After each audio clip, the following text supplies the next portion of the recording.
Hey guys, how's it going? This is Sean from Simplex Group. Today's topic is IFTA audits.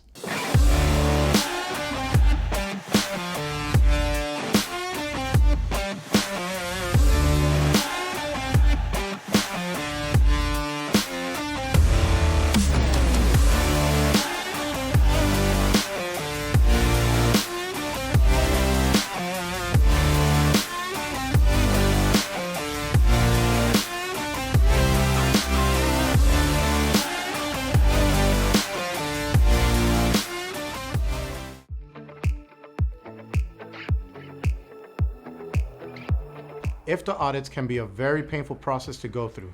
Some motor carriers have paid thousands of dollars in interest and penalties for not filing the correct IFTA information. You definitely don't want to go through that. Others have even had to close their businesses because the fines were too high. We don't want the same thing to happen to you, so keep watching this video for tips on how you can avoid this. How to avoid an audit?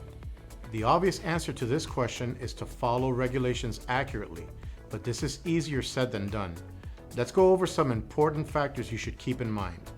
For your mileage to be IFTA compliant, make sure your mileage recording devices, GPS, AOBRD, ELD, record pings every 15 minutes or less.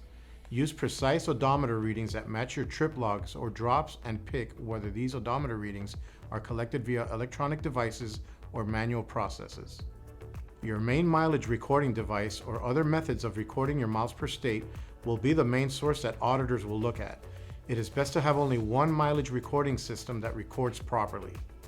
Make sure you use an IFTA program that helps you keep correct records, organizes them, finds missing mileage, generates proper reports, runs unlimited reports, and stores your data for 6 years exceeding IFTA requirements. Okay, how does an IFTA audit actually work, you may ask? In the unfortunate event you get an IFTA audit, here's what that process will look like. First, you'll get an audit notification. Once you have been selected for an audit, the base jurisdiction IFTA agents will give a 30-day notice before conducting the audit. Auditors will also send tentative dates for the audit. Step 2 will be audit communication between jurisdictions. The motor carrier-based jurisdiction will communicate with other states and provinces prior to the audit to obtain pertinent fuel tax information depending on the state's disclosure policy. Step 3 is opening conference. Auditors and motor carriers will communicate to review the driver's operation, audit procedure, records to be examined, and all that takes place in their audit. Step 4 is the evaluation of internal controls. 4 phases take place for evaluating the driver's internal control system. These phases are review and documentation, preliminary evaluation, test of compliance, and report of weakness. After this evaluation comes the closing conference.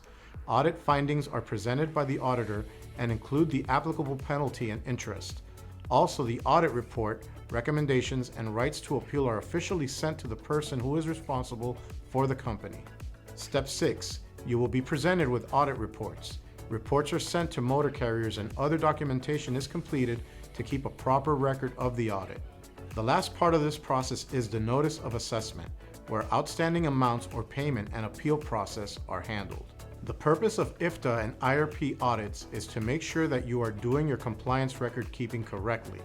Audits are also carried out because they are the means to ensure taxes are collected for all member states. So be sure to keep complete and accurate records of your mileage and fuel data. We know this was a lot of information to sink in, but we hope these tips will help you avoid an adverse IFTA audit. Make sure you subscribe to our channel. We have more helpful videos coming up. This is Sean. See you next time.